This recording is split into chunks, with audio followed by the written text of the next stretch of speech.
1043 Network.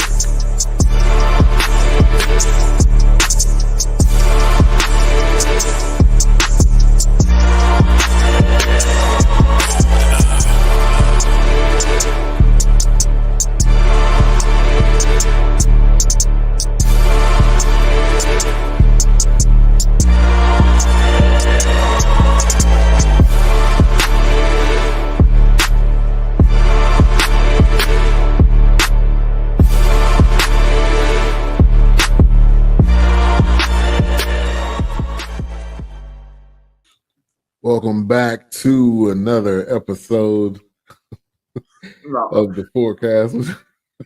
Well, they almost playing. I was looking at TikTok and it's alligator bit. Instagram. It's alligator bit. That's why I laugh. That's the only reason I laugh. But welcome to the Fourcast, man. It's been a 2-cast. It's been a 3-cast. It's not a 2-cast as of right now. Wilkes is out. Doc should be coming back. Queen 3 and King, I believe, is coming back at the beginning of the year. So we should have Doc back pretty soon. But, man, looking forward to tonight's show as we do the final episode of Evolution of the Black Quarterback, which was definitely an exciting series, kind of a mix between history and progress and where the game of football is going, but also just how the American experience or culture has gone and grown and evolved. But yeah, definitely looking forward to tonight's show, which kind of goes into some of the new school of quarterbacks. So this was good. Again, we reviewed the first 2. This is the third one. It's available on Amazon. I would highly suggest you check it out. It's definitely one of those documentaries that you want to see. If you are a sports fan, if you're a former player, whatever, this is definitely something you want to check out. But A-Trap, good to see you, man. How you doing? I ain't hit the power bar yet, but I'm cool. I hear you, man. Probably you and like 90 million other people feeling the same way. Trying to hit this power bar, baby. Once I hit it, I'm gonna hit naked. Bucket naked. That's what you're saying. Bucket, man, this thing. How you doing, A-Trap? I'm free. I'm with nothing on. That's all I'm doing. Right. All right, so this one kind of taps into the 2023 draft, which was a major draft for Black quarterbacks. Trent Richardson, C.J. Stroud, Bryce Young were some of those that were being interviewed throughout this. And obviously a lot of them were excited to see Vick. I mean, they were probably watching them as they were kids, or if they weren't watching them as kids, their parents were watching them and told them about him. And this was kind of the everything coming to a head when you talk about legacy, when you talk about history, when you talk about progress. Vick is kind of that transcending, is the transcending quarterback that gave you so much of that skill and talent and speed and arm strength and all of that. And now you're starting to see basically people having him as their Jordan. Kind of like, I would say, kind of like LeBron and Jordan. But give me your thoughts on some of the young QBs and, their thoughts sitting down with Vick. Yeah, man. I mean, I really enjoyed the fact that they were paying him a lot of respect. And I would say AI. I would say it's the AI of football. Yeah. He made it cool for Brady. He's super dark, so you don't see his tattoos, but he tatted up. Yeah. He's the man of the people. He walks through the streets of the A doing his thing. I've seen him on TV, like that TV show Atlanta. When he first got out of jail, he was allegedly struggling for money. He was out there racing cats for a couple hundred. He's like, he out there racing. But Vick, the man, it shows the reverence that people have for him, the respect that people have for him. And this was like the topic of my episode today. We have to stop allowing people to dictate who and what the culture should be respecting and paying homage to. And Vic should, the way we fawn over Vic is very heartwarming. It makes me feel good that you can fall off. One thing I like about the culture and Vic was the man. People don't know his most people come into the hotel and give you a fake name. His name was Ron Mexico. He went from Ron Mexico getting caught with weed in his cup back for 100 million, and then he was about to take off, went to jail, came back, and at no point did the culture just steer away from Vic, and that's something I truly appreciate about the Black community and Michael Vick. We didn't abandon Vic, man. We rode with Vic. We rode till the wheels fall off, and I really appreciate that, man. Yeah. What's up, Jungle? He said, hi, Brian and your friend Trey. Appreciate that, man. Good to see you. Y'all forgot y'all call it got Jungle Brother. I have to remember Warren's name. His pseudonym is Jungle Brother. That's a cool name, Warren. Yeah, man. I think the respect for Vic was definitely needed. It was definitely something that I don't know if the NFL has done it enough, because he's transcended the game. Another one of those players that didn't win and him and Cam Newton was talking about this. He didn't win a Super Bowl, but his impact on the game is bigger than any Super Bowl. I don't know if you agree with that. I totally agree with it, man. Vic made people. You know what? Vic, the last time we seen something like Vic was Bo Jackson. Yeah. Everybody knew who Bo was. People don't remember this, but at one point, Bo was bigger than Michael Jordan. Oh, yeah. Michael Jordan was in a Bo Jackson commercial. You've never seen Michael Jordan in anybody else's commercial. Yeah. Michael Jordan and Ryan Gretzky were in a Bo Jackson commercial. And Vic was that, man. Vic, everybody know who Mike Vick is, man. So, yeah. And everybody likes Mike. Yeah. I haven't heard really, obviously when he went through and he served his time and everything that happened during that period, you got people coming out saying he shouldn't do this and he shouldn't do that. But yeah, for the most part, I ain't ever heard anybody say anything bad about him as a person, as a teammate, on the multiple teams that he played on. So yeah, Vic is a stand up dude, man. Yeah, man. And the fact that he never snitched on I ain't gonna say who he didn't snitch on, but I know the whole story. This is being a criminal justice major, you watch these kinds of things, and I remember what really happened with Vic. He never spoke about it, but I ain't gonna speak on it either. But yeah. But like this, the police wasn't looking for Vic. They arrested somebody in his entourage for doing something they weren't supposed to be doing, and like they want you to do, they want you to snitch up. Right. And he snitched up on Vic. Yeah. And he ended up getting either lesser time or end up not serving any time. Exactly. But yeah, that's you're right. That's the name of the game. That's how it works. You don't necessarily have to go that route, but looking out for yourself. Like you said numerous times, snitching on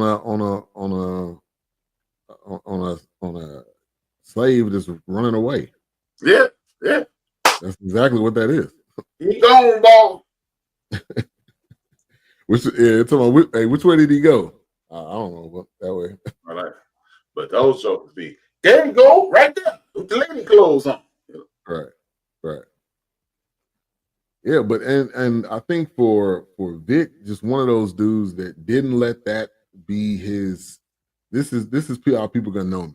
Because honestly, he could have just said, "All right, I'm done. I'm gonna serve my time. When I get out, I'm gonna do something else. I don't want to play football anymore. I don't want to have nothing to do with this."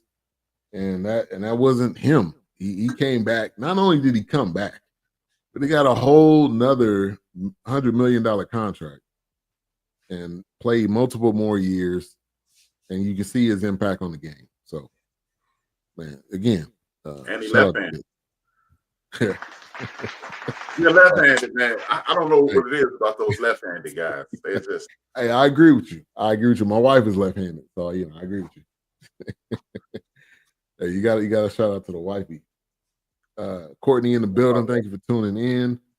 James Montgomery, thank you for tuning in, man. I'm excited about your Lions, man. I'm not gonna lie. Man. They're looking good.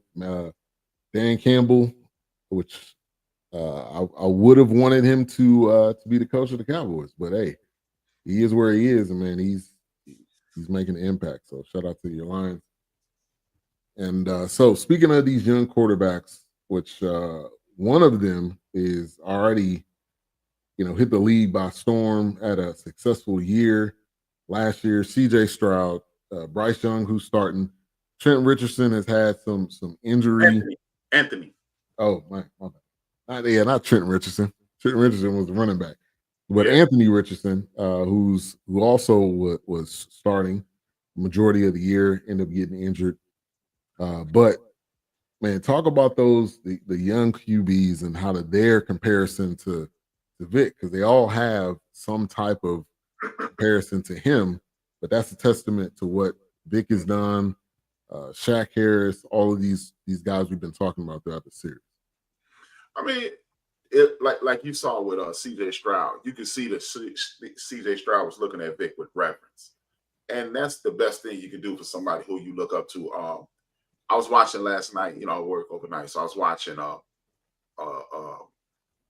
Marshawn Lynch, and I can't think of his name. Michael can't think of his name, and they had Bo Jackson on that show last night, and it was super dope. And it was dope to see how, Marshawn Lynch is standoffish. He got this super gangster image, but he was fanning out with Bo Jackson. Yeah. And you saw CJ is a super cocky dude. He's a super confident dude. He's unrattled. And CJ was like, you could see he was, man, I'm standing here talking to Michael Vick. Right. And you can see it was wonderful to see Michael Vick. Glad to see them succeed. That's the thing that's missing in the world. You rarely see these older guys. Even it's funny to call Vick one of the older guys. Right. That's crazy now. Yeah. And it's been 20 years since he got drafted. 24 years since he got drafted. So it's dope to see Vick happier. He looked like he's a true fan of the game and the respect they was paying and the homage they were paying. And one thing that the NFL is starting to do, and I don't know if I appreciate it. I don't know if I'm like, yeah, finally. I'm kind of indifferent about it, but I'm glad. I will say I'm glad that they're doing it. They're starting to coach the player instead of the system. I've been saying for years, and most coaches will tell you this.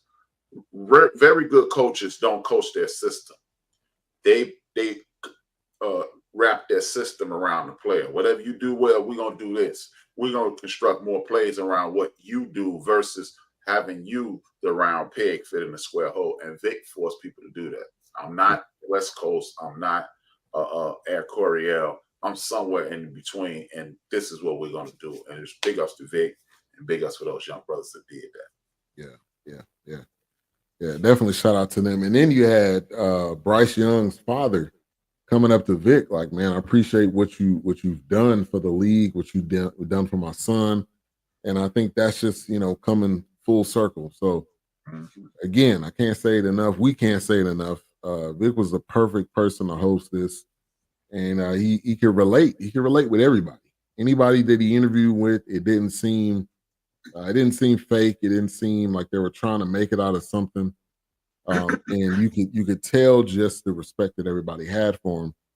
And then the interview that went into with Russell Wilson, I felt like that was a perfect one too. Russell being the second, I didn't believe this, but the second black quarterback to win a Super Bowl was Russell Wilson. So from Doug Williams to Russell Wilson is a long time, and I honestly I thought it was somebody else, but nah. And that was last year we had Black Sunday, right? The year before that, yeah. And Russell coming in with the Seahawks, and shout out to Pete Carroll. And you got to have coaches that see what you can do and allow you to do it and to give you the tools to be successful. We've seen numerous times where you got quarterbacks that go to a team, they either don't know what to do, or they try to make them be a pocket passer, or they try to hinder them, and we see what ends up happening to their career. They end up having multiple stops. They end up not getting a lot of playing time or whatever it may be. So, shout out to Pete Carroll, allowed Russell to come in, and that was a good sit down interview. And that was a great team with him, beast mode, that defense. Obviously, Legion of Boom, but talk about him, Russell and Vic sitting down. Yeah, man. It's just, what, in more than one way, you got the black quarterback feature and you got the quarterback, what is quote unquote undersized. It was funny to see that how much taller Vic was than Bryce Young. Yeah. That's a little dude. And then but Vic made it fashionable to be under 6'3" and be the strong arm quarterback, because Vic could outthrow him, he could outrun him. Yeah, you wasn't catching him. Yeah, you wasn't getting him. This dude was a human video game. And to sit there with somebody like Russell Wilson, who has the same stature as him, but plays the game from a more cerebral level. I have the athleticism, but I'm gonna use the traditional way to get it. And that's what I say, Vic showed the world. Yeah, you can make Randall Cunningham into a Joe Montana style quarterback. You can make a Russell Wilson into a Tom Brady style quarterback.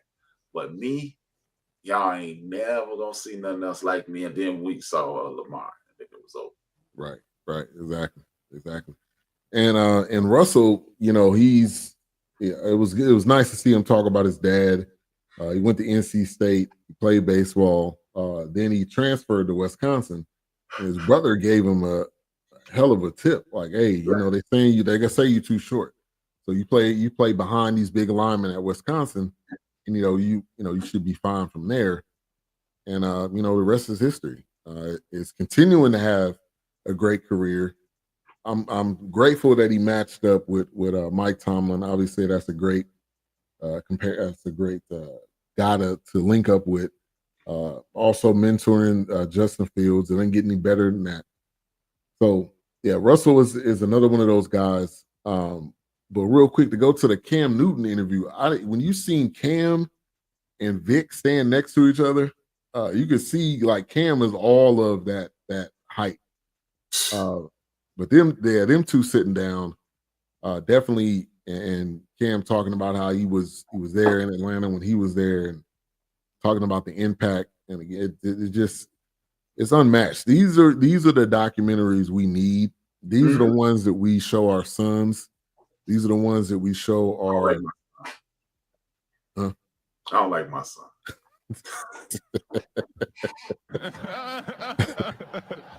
But these are the ones that we show as a locker room movie to the young kids and the Pee Wee football and high school and all that. These are the ones where, again, legacy meets history, which also meets progress, meets the future.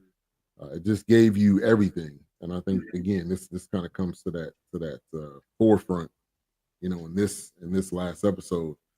But yeah, man, the Cam Newton interview and the comparison between the both of them, and talk about Cam Newton. Man, at the end of the day, Cam Newton supersized Michael Vick, man. Yeah, I mean, he was big, like a linebacker with the same type of speed and arm strength, which is crazy. Man, this dude. Nobody was taking him down either. Man, this dude was amazing, and so like you said, he like. What stuck out the most is the respect. Like you saw at the beginning, you saw him paying homage to Shaq Harris, Doug Williams. They were talking about Marlon Briscoe and those guys, right? And they didn't mention Joe Gilliam. They mentioned them in passing. They had Tony Dungy. Then you had the middle of the way players, and the people that inspired Michael Vick. And he paid homage to the Warren Moon, the Steve Youngs, and those guys. And then this last episode, it was just amazing to see how people looked at Michael Vick the way they looked at. You got a dude who was league MVP, and he was like, "I want to be you." That has to feel good, man. That has to feel good. Yeah. I mean that means that your mark was made. And again, he said it.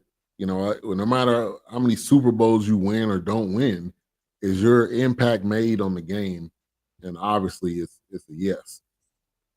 Cam looked like that T-1000 Terminator machine. Yeah. Doesn't even look human. Yeah. Man, I mean, when he's just dragging people to the end zone, when he's hurdling over people, yeah, Cam Newton again was one of those, we talk about generational talents. yeah. Cam Newton was a generational talent. He remind you of what's that dude name? H-Rap. Yeah, A-Trap under center. H-Rap under center. But you know, H-Rap playing corner, he didn't do none of that soft offensive stuff. Yeah, man. Yeah. But yeah, Cam is, man, one of those, again, special quarterbacks. You had to have him in this. I'm glad they had him in this last episode. And doing a great job with his podcast too. Excellent. Yeah. Now that's something I truly appreciate about Cam. He is the X's and O's guy. He is showing the world, I don't just dress funny for attention and then just talk loud. I know this thing. Right. Hey, A-Trap got you right here. They said A-Trap was dope before the accident. You know what, Jungle Brother? You called him by the name too. You called him by his name. You know what, Jungle? My man. For the backyardomy, man. Poke high, baby. Poke high, baby. Killing them at poke high. Hey, Al Bundy out here. I'm telling you, man. Trying to run around and beat the young kids at the park and end up breaking your back, throwing your back out. Boy, I wouldn't even say football out loud in public. Hey, you could probably do some flag football though, right? Man, yeah. I can. You can throw me a football, and I can put a flag on my hand. I could play some Xbox. Nah, bruh, I couldn't play. I wouldn't even want to play football right now. Yeah. Flag football, like, nah. In my mind, I can still do it. Yeah. I hear you. In my mind, I can still do it. But like you said, after the accident, though, look, I remember I was making plans. I was like, I'm going to dunk a basketball one more time when I'm 50. And I started working out. When that accident hit, I was like, nah. But I would probably, look, here's the funny thing, though. The way my back injury is, I could probably jump up. Like, I'm too fat to get off the ground now. But, like, if I drop the weight off, I could probably get up there. Now, when the ball goes through the rim and I let the rim go, that's when the problem starts. Because, hey, man, I hit a pothole the other day. My back hurt for like 40 seconds. Wow. I was like, boom. Yeah, it's almost like that pain where you got to like be still. Because if you move. Yeah. So, no football for me, man. Yeah. Nah, I hear you. It hurt to watch. Yeah. Some of these injuries, gosh. I mean, then they you basically rehab and you basically getting ready to come back. This is a gladiator sport. People that think, oh, this is, it's fun, which it is fun, but you could die on the field. This ain't. That's why when clowns like Stephen A. says what he says, it really annoys me, man. I wasn't good enough to make it to the pros. I wasn't even in that neighborhood. Like if the pros was in Chicago, I was in like China. But I wouldn't even. But it's when people say they paying them too much. I just risk my life to entertain. Right, this is your life, and the truth is, if they're gonna pay it, like, why would you not accept it? Why would you not allow the market to continue to go up? Which is a perfect segue.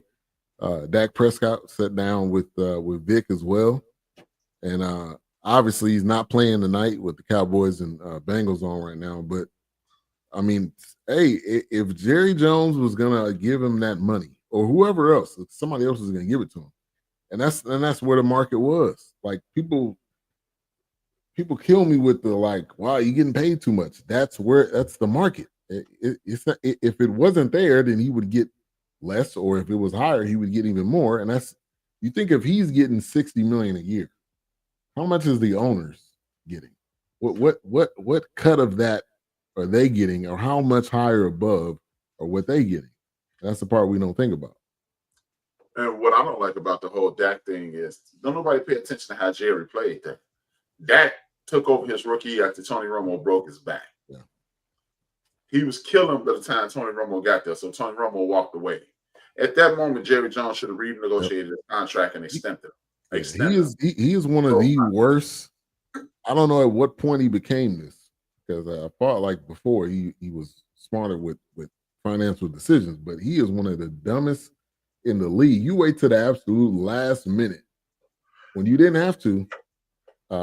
Right around that Carson Wentz contract, I think Carson Wentz got like 32. Right around that time, you could have just gave him 35, but guess what? You ended up giving him 40. Now you fast forward, you end up giving him 60. So don't blame Dak.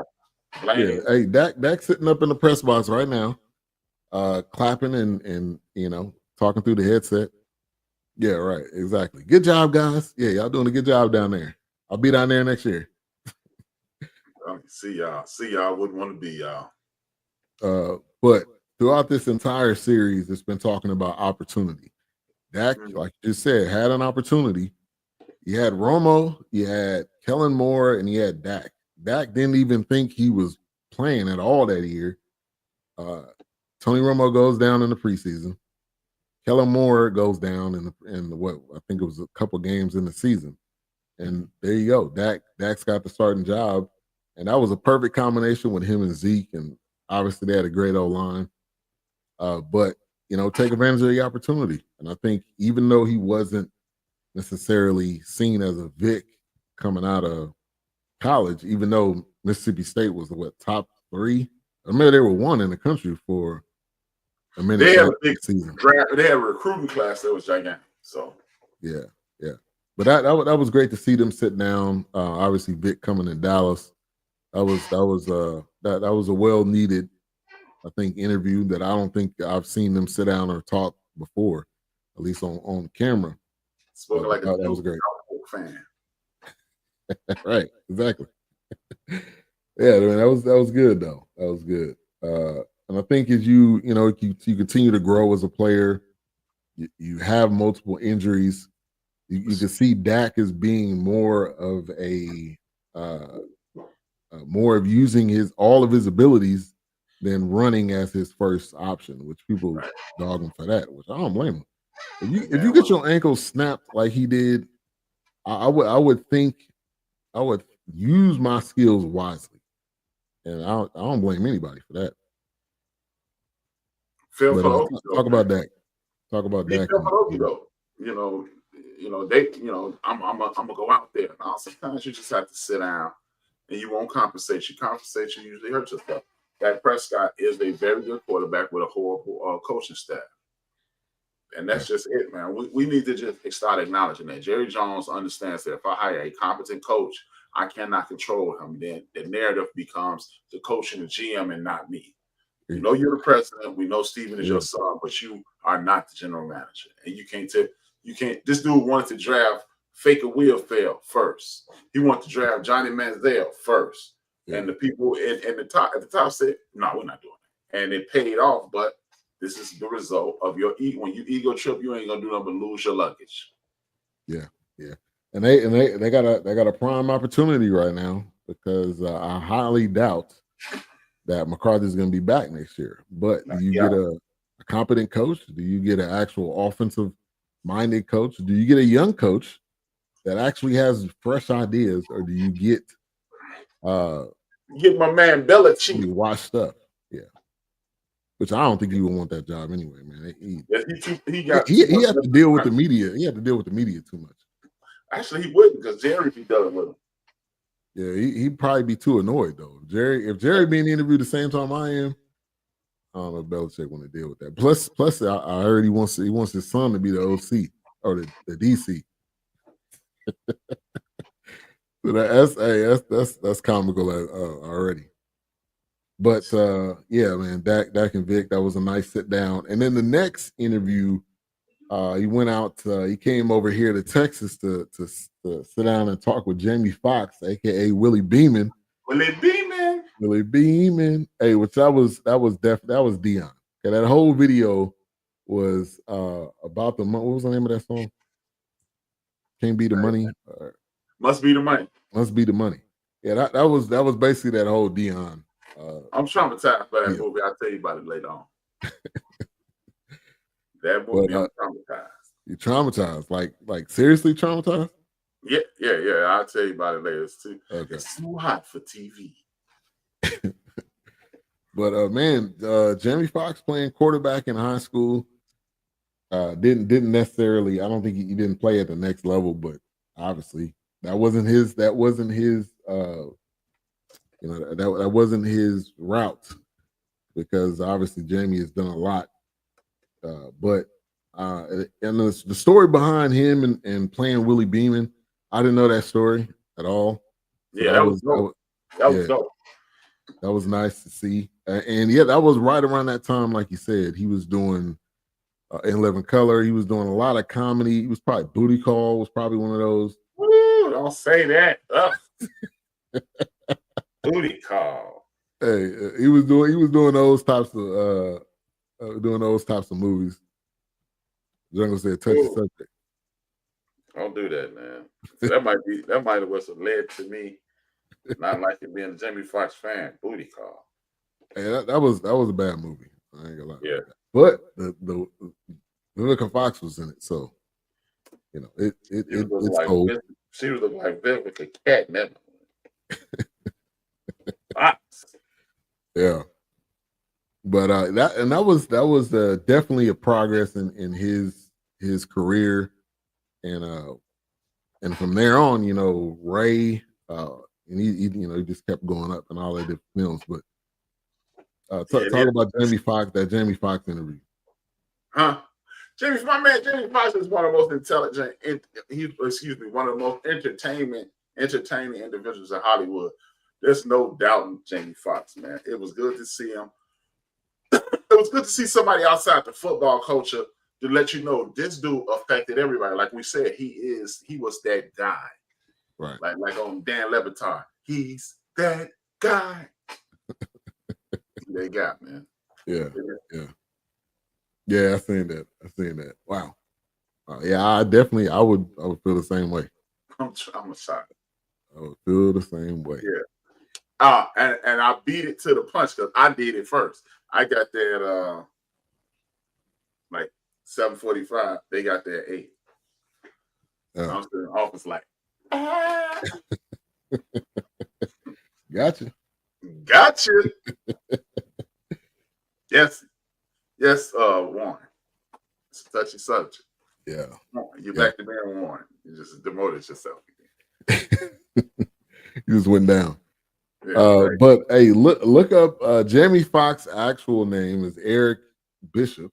Go Eric Bishop Terrell football. Go look that up, man. There's some pictures of him with the Jerry curl, and he was a running quarterback. And it's amazing to see the talent of a lot of people that we didn't know played sports, or we didn't know, had some type of career. But definitely shout out to Jamie Foxx. This was good. I would watch it for that, because he gave some really good information as far as Any Given Sunday, how he got the role. They didn't really want him to play the role at first, but he was like, "Oh, I used to play QB," and that kind of helped him get in that role. So, yeah, man. This is one of my favorite documentaries, and this is proof positive of what I've been saying since we've been doing this.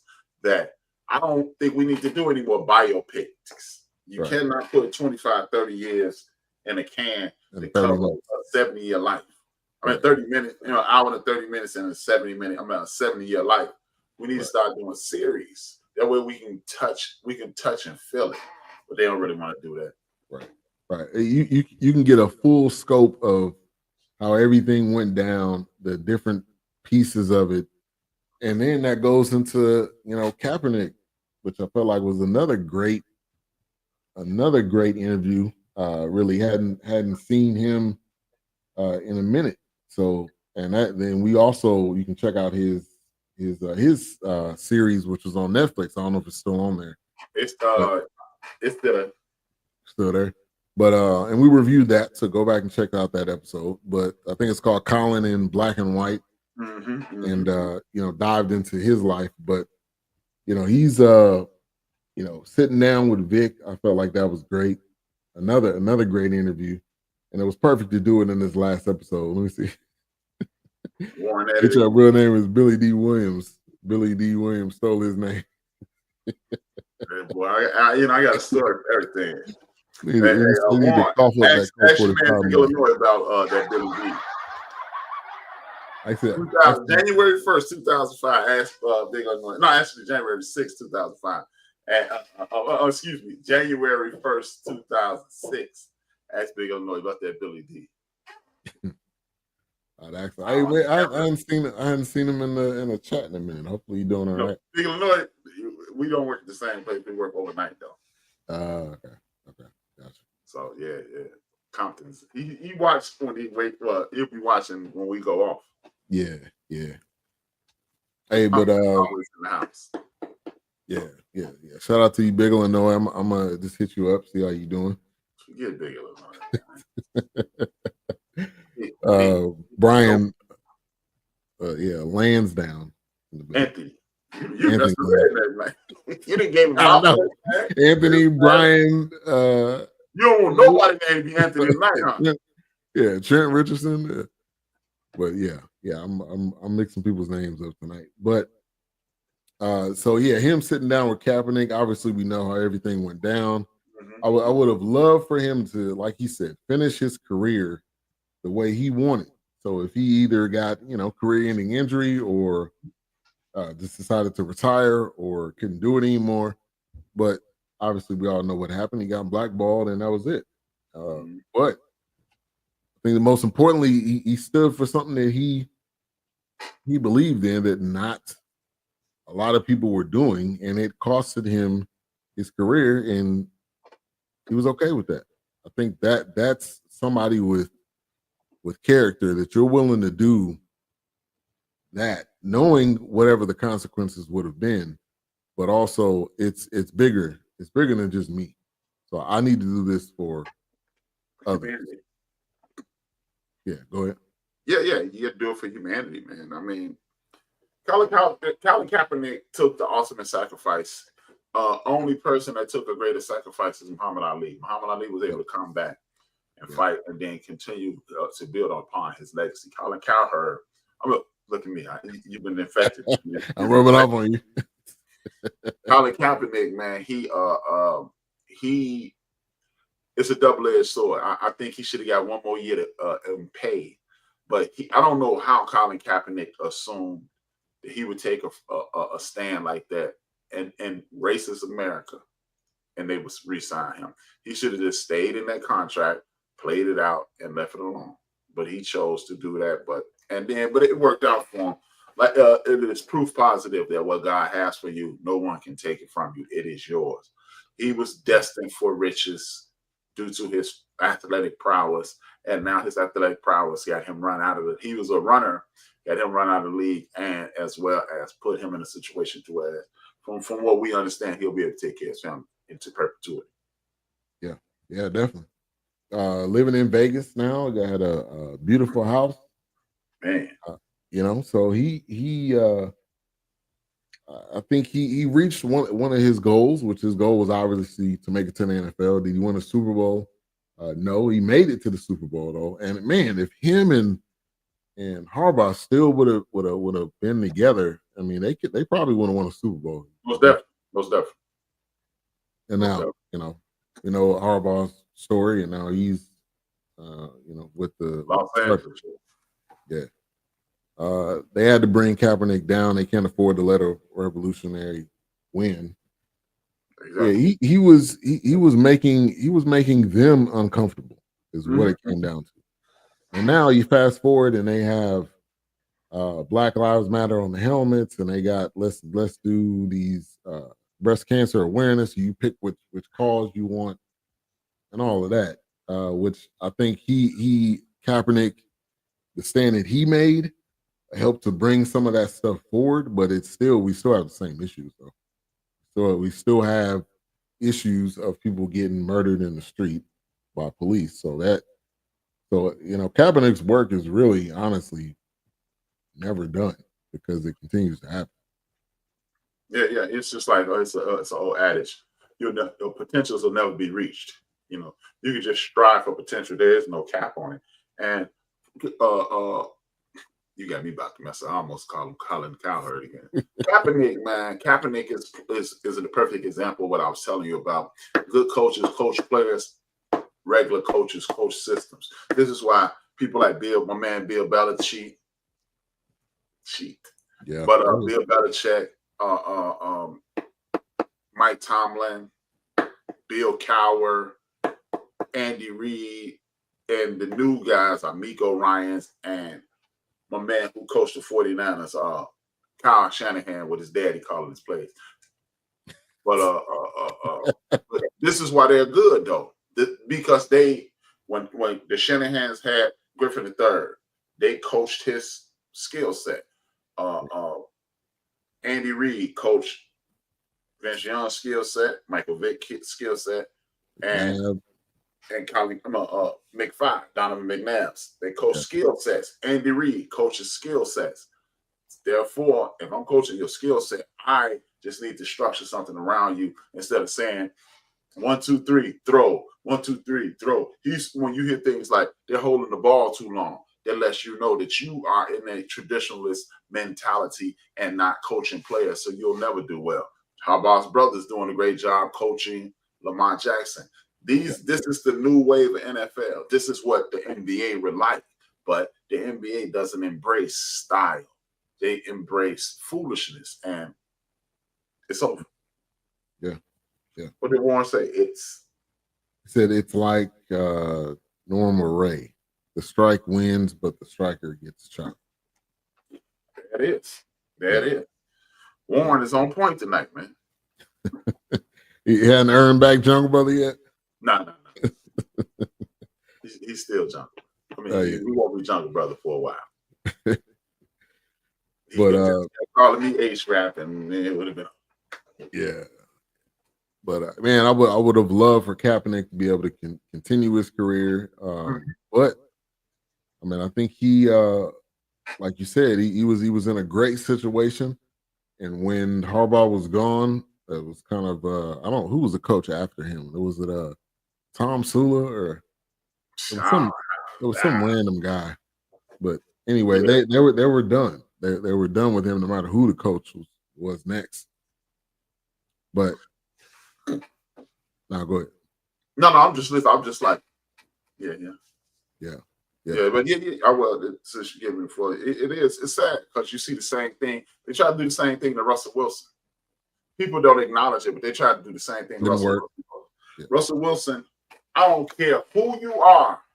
If you MVP Tom Brady, if you MVP Brett Favre, if you MVP Peyton Manning, if you throw 3,200 yards, 3,600 yards, missing the last 2 games, throw for 26 touchdowns, missing the last 2 games, 6 interceptions, missing the last 2 games, and your coach don't like you, and you do those numbers, it's not you. I'm sure to me, it's the organization. It's you. It's the coach. It ain't the Willies and the Joes. It's the X's and the O's. And Sean Payton. It continues. Question for you in regards to sports. Well, I think Warren said something. He said punters didn't have a job until the league adopted A-Trap offensive scheme. I was a defensive player. Bucko. Punters are not football players. They are not football players. But I got a question for you, and this is pure. This has absolutely, positively nothing to do with the show. Comeback player of the year, Russell, or what's his name? Kyler Murray. I think you got to give it to Russell. Kyler Murray playing. Yeah, he is. He is. I don't know. I think that the year that Russell had in Denver and just how it all went down. 32. Look. 26 touchdowns, 3,200 yards, or 3,600 yards, and six interceptions. That's not a bad year by anybody's. Yeah, no. I'm just saying the way he ended up getting released, when he got released. Yeah. The disrespect in the last thing we're telling. Yeah. It was almost like Sean Payton didn't even give him a chance. It was more like I want to get my own guy in here. What that really was. And he, like when he said he got to start kissing babies. Drew Brees, he got mono. He was kissing so many babies. I don't like that chump, man. He a super sucker to me, man. Yeah, he should have stayed. He should have stayed out of coaching. Yeah, fake Bill Parcells. Yeah, that's my guy Mike D. He said it was the money. Yes, and it's always about the money. They still paying him. Yeah, they paying him $38 million, and the Steelers paying him $1. Right. I'll get that to Russell. Sean Payton had the clowns thinking Russell led the league in throwing linebackers open. Yeah. And Bo Nix is gonna lead the nation. I have a prediction, man. Bo Nix is gonna be the next. What's that clown that came out of Notre Dame? Younger brother, know him. Can't think he was drafted the same year. Drew Bledsoe got drafted. Matt something. Matt, it ain't Matt Lyon. It's Matt something else. That's who he finna be. Or Ryan or something. He left Notre Dame and he was drafted number 2. He had a very good rookie year, and then you didn't hear his name anymore. You talking about the guy that's doing college commentating? What was that guy? I think he does do that now. He a stain. He a grape juice stain on the white tee of life when it comes to being a quarterback. He might be a great guy. Hey, Bo Nix wasn't it in college. Yeah, that man spent so much time in college. They damn near let him get a tenure. Yeah, man, dude, 6 or 7 years, got a full gray beard. Chris Winky out here. Man, that man had kids in school with him. Like, yeah, son, and that's with the Browns over there. Yeah. When you play next year, son, we could be it. Could be it, man. Trying to be LeBron and Bronny in college. Right. Yeah, I don't. Yeah, that ain't it. What is that dude name, man? He played for the Seattle Seahawks.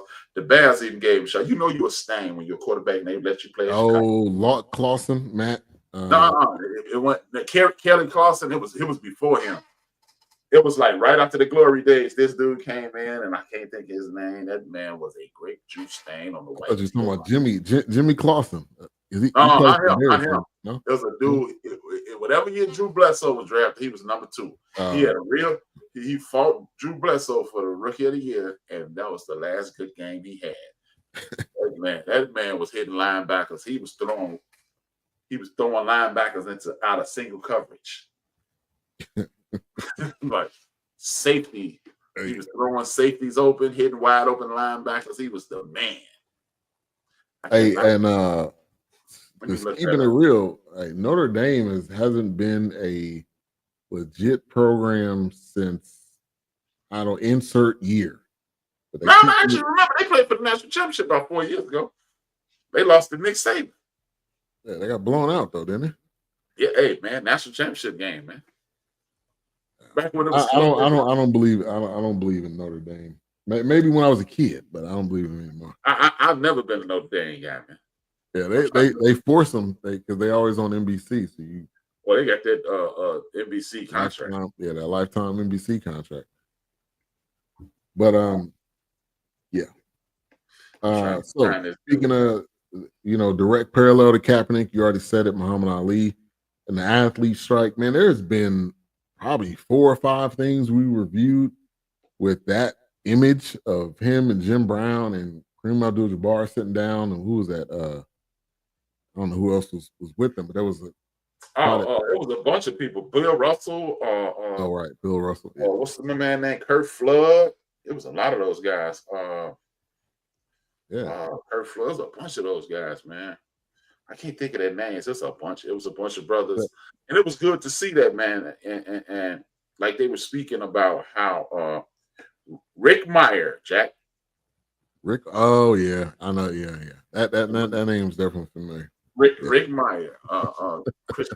Chris Berman used to call him Rick wallowing in the mire. Appropriately named. Yeah. Oh, how about them Cowboys? Yeah, I know. I'm a little surprised. Yeah, it was 17-17. Mm-hmm.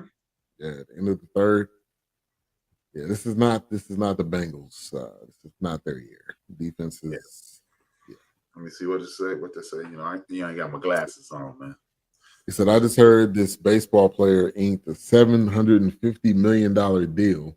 He will be paid $300,000 a game, $17,000 for every pitched ball coming his way, hit or no hit. He left the Yankees to join the Mets. Yeah, Juan Soto. He just surpassed Otani. Otani had what? I think it was what, 600? Yeah, 600 million. I mean, man, I ain't mad, man. Hey, man. Hey, you know what? I got to do this. 1 second. I got to take a second out the show. I don't like you, my son, BJ. I told you to stay with baseball. You 31 years old. You could have got us that money, man. That's all I'm saying. We could be living it up right now in Cancun, man, on the beach. Man, I could be right now, like Eddie Murphy said in Metro, naked in Tahiti. Thank you, BJ. Thank you, man. I got to go to work day after tomorrow. Juan Soto, man. That bag right there, and he's gonna be just going over to the other side of New York. Yeah, gotta get a new crib. Right, exactly. Hey, so yeah, shout out to him, man. Get this money while it is available, and he's gonna be playing outfield. So if the ball's not hitting your direction, you basically standing there picking your nose, eating sunflower seeds. Hey, I'm telling you, see, smoking like a true non-baseball player. Boy, let me tell you something. Hey, I used to play baseball. Hey, if you in the outfield, if the ball is not hit to you, man. Hey, if you're not playing the all it takes is you to do this. Right at you. If you're not playing, the infield, obviously you got to be on your toes at all times. You can glance away playing outfield, and that that's the position where for most power hitters. I mean, you got more like third base power hitters nowadays, but no, third base always been power position. Always. I always thought of like left field, right field was kind of that. No, outfield are power positions, but third base, first base, the corners in the outfield. Yeah. Hey, Will Clark was my guy growing up, man. Left hand, man. There you go. Look. I can name some of your favorite players. Ken Griffey Jr. Oh, yeah. That was my number one. Barry Bonds. Obviously. Will Clark. What do they all have in common? Hey, Ricky Anderson. Ricky was the man. That was my guy, man. Going to the A's games back in the day, man. Hey, the A's will never ever be the same again. Yeah, they moving to Vegas. Yeah, they're about to be playing in Sacramento, I think, for the next couple of years. But Vegas is it. All right, you're gonna have an NBA team pretty soon. You already got WNBA, you already got hockey, about to have baseball. Really, it's just the NBA, which is about to happen. LeBron's about to get that. About to be the owner. LeBron get that team Popeye says. You don't think it's gonna happen? Hell no. NBA love LeBron, man. If anybody was to get it, that's currently playing right now, it would be. You drink beer? Yeah. 12-pack. Hey, him go to bed. 12-pack and a packet of Earl Campbell sausage, baby. Oh no, they only sell them at Walmart. No, they sell them outside of Walmart in Texas. Outside of Texas, they only sell them at Walmart. Earl Campbell and 12-pack. Hey, it's happening, man. Writing is on the wall. Man. Bet, I'll bet you. Yeah. All right. Will Clark from the old Dixie, Mississippi State team. Oh yeah, Will Clark. Will Clark was his name. My man, steroid buddy. Carlos. I'm not Carlos. The steroid buddy. Yeah. What's you talking about Canseco? Played for the Cubs. No, he played for the Cubs and he went down to the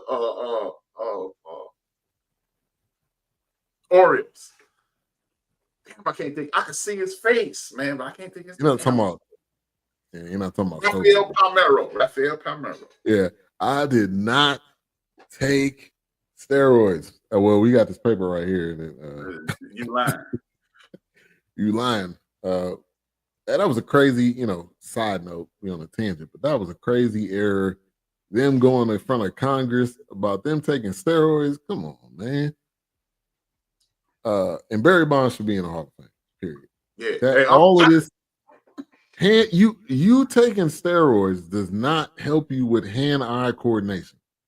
It doesn't help you with the bat swing. Huh? Barry Bonds never tested positive for PEDs. That's all I'm saying. No, but that's what's gonna be. That's over his head though. That's what they putting over his head. Every time the Giants played the Mets and Doc Gooden was scheduled to pitch the next day, he'll put his hamstring the day before. Nah, man. Hey, Doc Gooden the only right-hand pitcher in the history of the world that I like. Doc Gooden? Doc Gooden was the man. Gary Sheffield's uncle. Gary Sheffield's uncle. Is Doc Gooden? Doc Gooden. Wow, did not know that. Hey, fun fact. Fun fact by A-Trap, man. Always coming through. Him and Strawberry, man, back in the day, man, they was killing it. Literally and figuratively. Yeah, he's killing themselves. Yeah. I used to be a Dale Strawberry fan up until like 6 years ago when he announced that he rocked with the orange dude.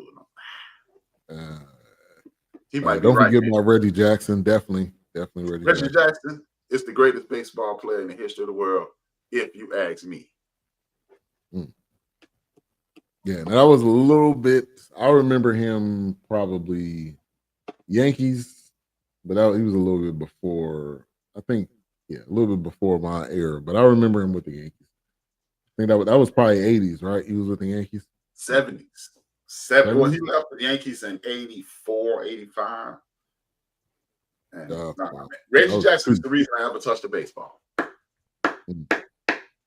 Well, I ain't gonna say he's the greatest. I'm gonna say he's my favorite player because people seem to confuse favorite player with best player. Yeah, so 1977, 1981. 81, okay. That was probably what he was with the Angels and the A's. That's probably about the time that I started. He went A's early 70s, Orioles 1 year, Yankees, California Angels. And then A's.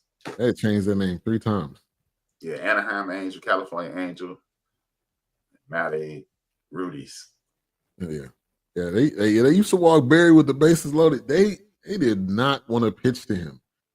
And if you put any remotely in the strike zone, it was gone. You were gonna be on ESPN, especially during that run. All of those home runs, you was gonna be on ESPN. Like this guy, just threw this pitch to. Hey, to quote the great, what's his name, Billy the Kid? I'll make you famous.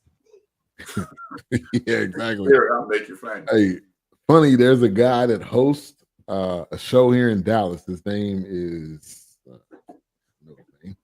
but he's the one that pitched to Barry Bonds on that home run to put him over. Yeah, he's the guy that made that pitch. It's 2 moments in baseball. Mike Bastick is his name. Oh, okay. That's what he's famous for.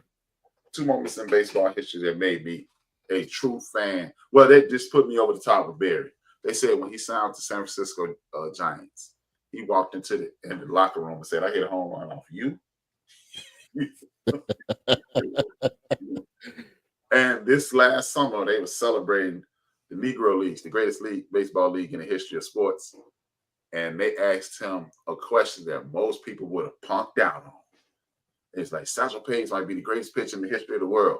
Barry, what would you have done? He said, "Oh, what?" He said, "Well, how would you have done against Satchel Paige?" Most people would have been like, "Man, he probably would have got me out." Barry said, "It'd have been gone." Like, yeah. And that's why they don't like him. Yeah, that's why they don't like him. Like, he's gone. Yeah, it would have been out of here.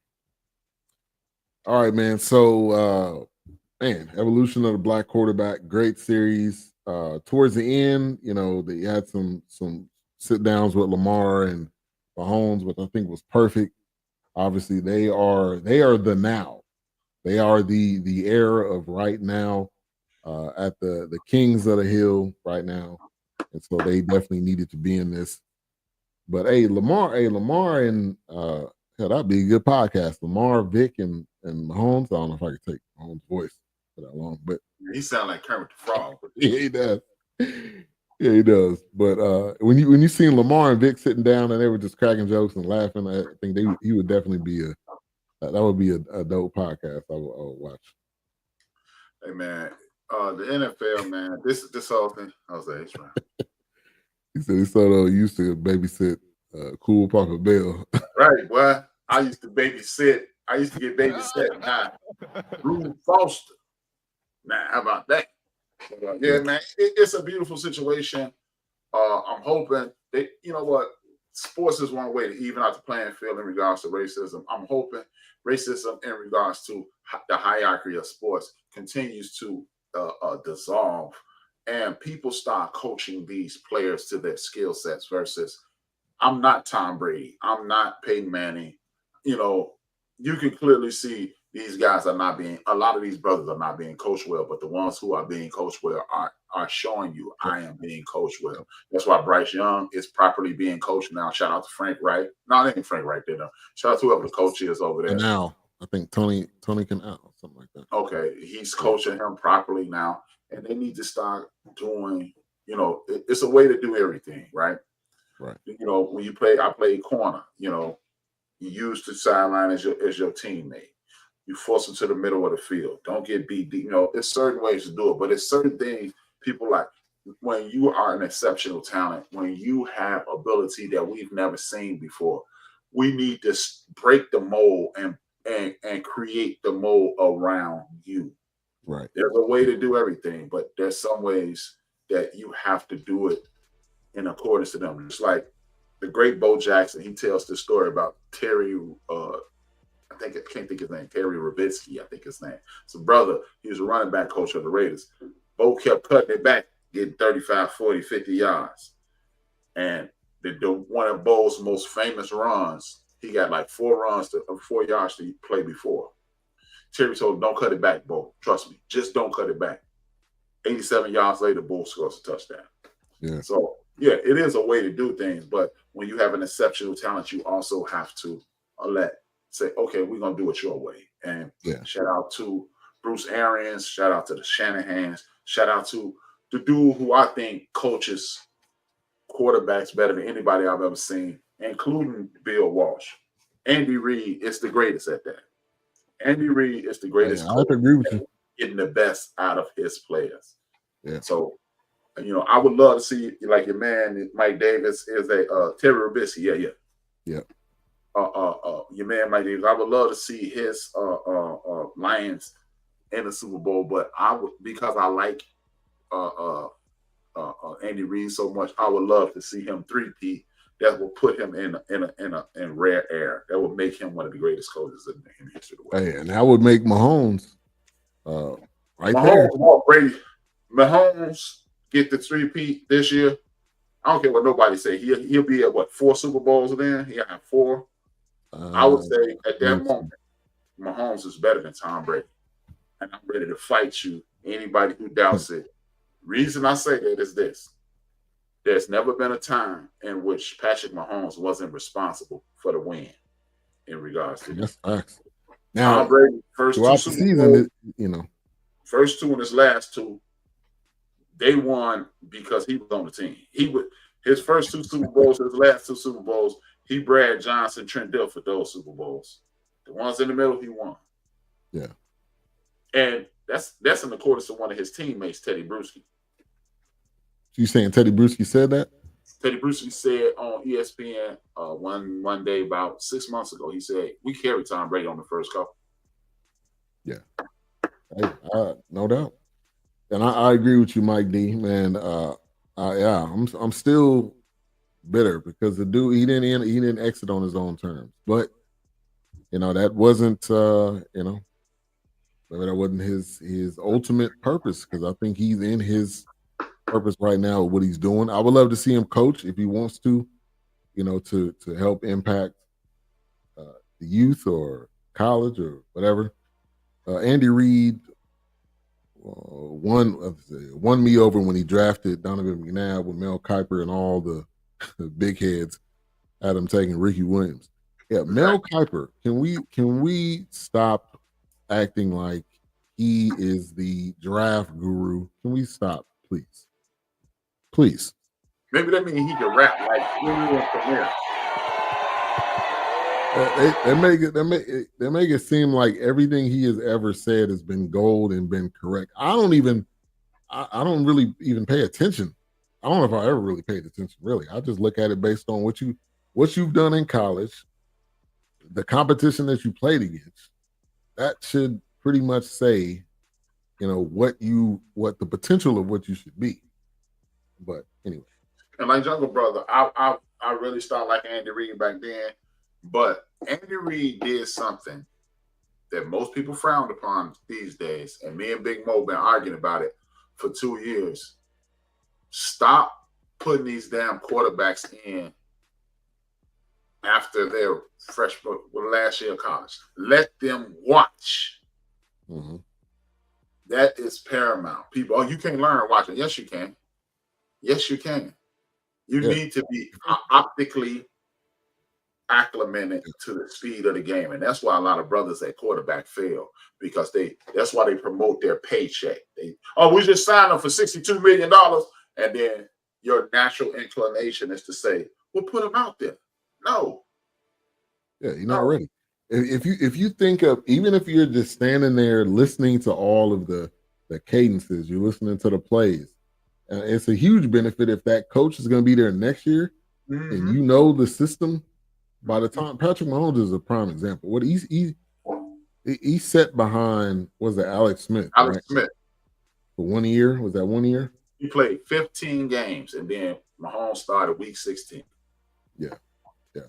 And that's what I'm saying, man. I mean, that's just why outside of the coach being a Sumron, a Moron, right?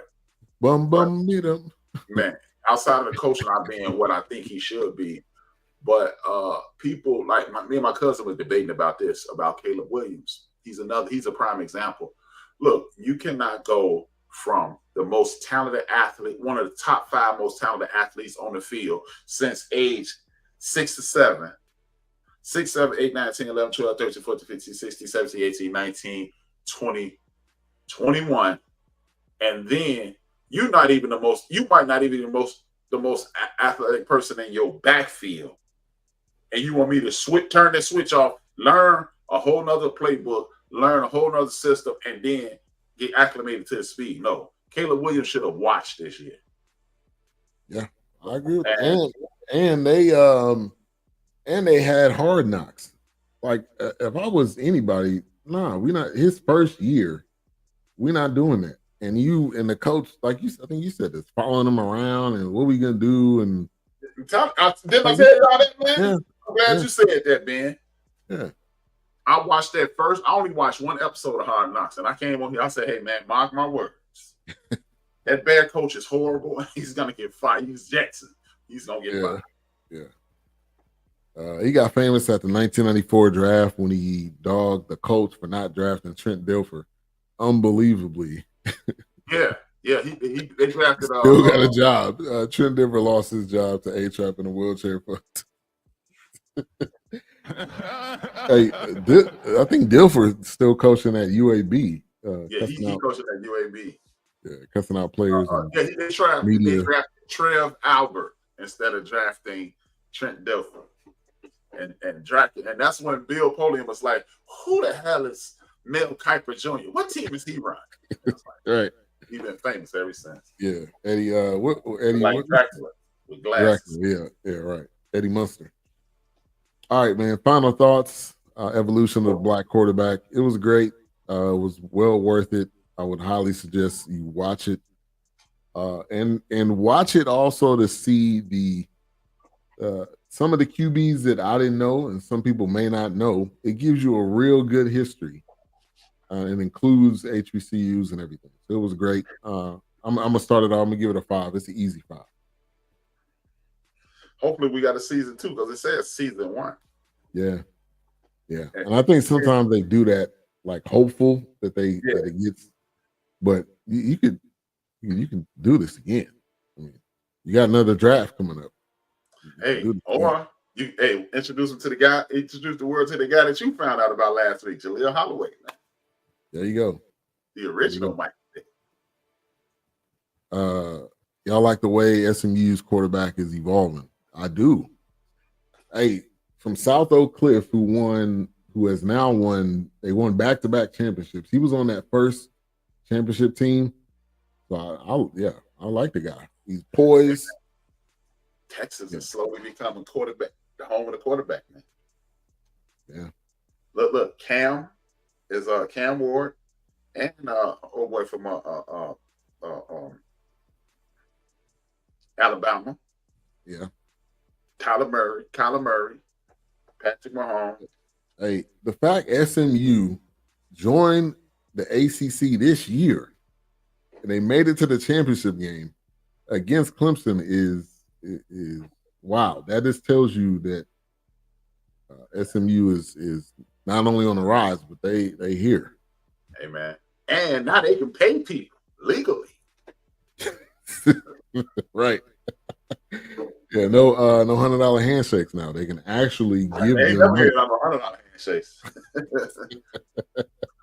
Ain't no $100 handshakes. Yeah, no sir. But yeah, and man, SMU got a nice pipeline from South Oak Cliff and a lot of schools and a lot of black athletes. So I don't know maybe they got somebody on the recruiting or something. Look, look at it this way. If they could give away hundreds of thousands of dollars 40 years ago, SMU about to be SC. Right, exactly. They would be Miami. Right. Would be the U. Hey, check it out, man. Speaking of SMU, they said Eric Dixon took a pay cut to go pro. So if that's the case. Hey, that's wild, man. That's wild. All right, so let me see. Yes. PSP people legally. Yes, sir. It's going SMU got Ewing Oil bankrolling their football. I'm telling you. Hey, I believe it. It messed up, man. SMU is old money. Old money. Oh yeah. Yeah, man. Yeah, pay people legally. Yeah. The college football will never be the same again. Because now you got people negotiating and you're not gonna pay me, so I'm just gonna go over here. It's a professional sport, which is what it was before, but now it's officially a professional sport. Yeah. And one thing I don't like, only thing I don't like about SMU is that sucker. Even though they call him Mr. Raider, that sucker Tim Brown, man. He's acting like he wasn't getting paid. He gonna go to Notre Dame. I want to Notre Dame. And you kept the money then, chump. Get up out of here. Tim Brown. Is he from Texas, man? I think he is. I think he went to a high school here. He went to Woodrow Wilson. Yeah, that's appropriate. Woodrow. He's a Woodrow. I don't like Tim Brown. He's from Dallas. Yeah. He should be naming himself. I said Eric and Craig James took a pay cut. Yeah, the Pony Express, man. Pony Express, baby. Barry Switzer gave Eric Dickerson a Camaro, but he signed with SMU because his mom didn't like him. True story out of his own mouth. I kept that Camaro too. Yeah, I would have too. Yeah. That red Camaro back in the day, man. If I could drive, that would have been my first car. I would have got that car somehow. My son is still mad at me about a Trans Am. I had a white Trans Am with T-tops, red interior, and I used to let him ride. I used to let him sit in my lap. Dumb, you're a young father. You just drive around with him in my lap. Yeah.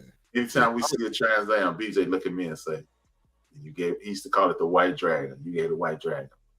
It's like, thank you, sister.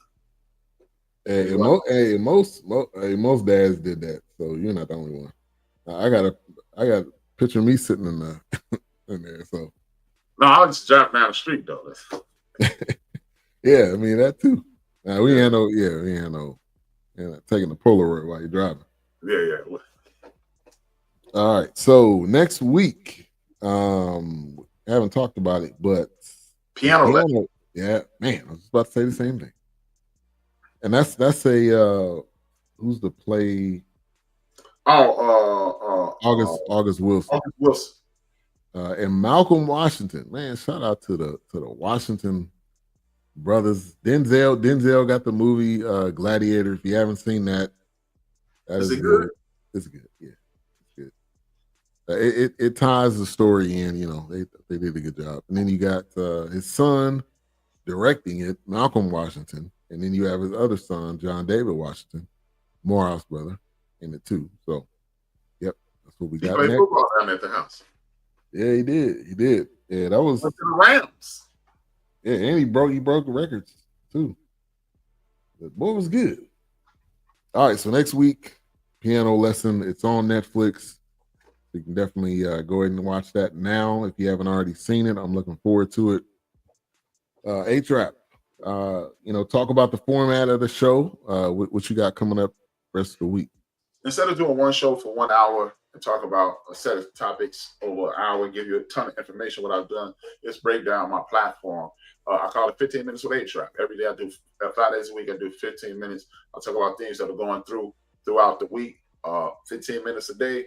And then on Friday, I do what is called Black Friday. Black Friday is promoting Black entrepreneurs, Black authors, and Black film and entertainment in all aspects. So what I want to do is just funnel finances to our community and put us in a situation to whereas we don't need anybody.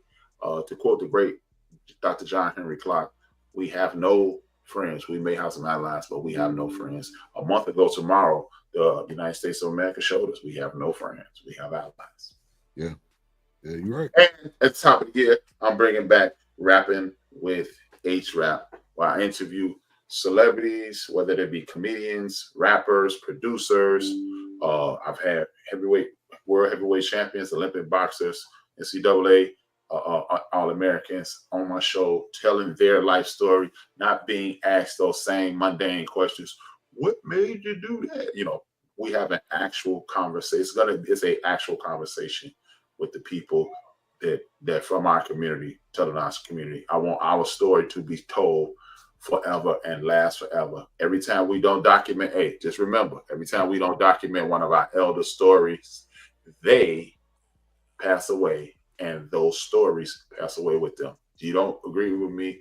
Ask yourself, how many times did you see Quincy Jones in interviews? Now, I'm not talking about the scuttlebutt. Quincy Jones started his career hanging out with Ray Charles, middle of his career doing Sanford and Son and things like that, television programs. The late middle of his career, Michael Jackson, and then he continued to do TV and things like that. How many stories passed away with Quincy Jones? We need to document our history. So in the event that they do away with African-American studies or Black history, those are two different things. African-American studies and Black history, two different things. They do away with it in our institutions of academia. We can always just turn to our elders and they can tell us the stories.